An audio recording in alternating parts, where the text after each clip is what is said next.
Suzuki Let's timing, engine timing. ఇది decompressor valve ఉంది కదా, జస్ట్ అలా హోల్లో సెట్ చేసి అలా ఫిక్స్ అయ్యాలి. ఇక్కడ హోల్ ఉంది కదా, చిన్న హోల్, అలా బ్యాక్ రిటర్న్ తిప్పాలి. నెక్స్ట్ ప్లేట్ వేసి బోల్డ్ ఫిక్స్ అయ్యాలి. టైమింగ్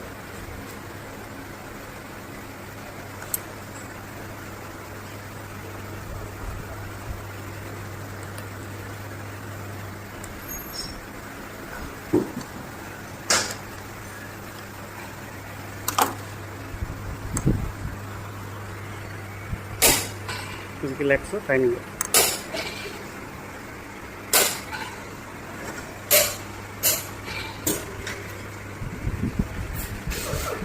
ఇది ఇంజన్ టైమింగ్.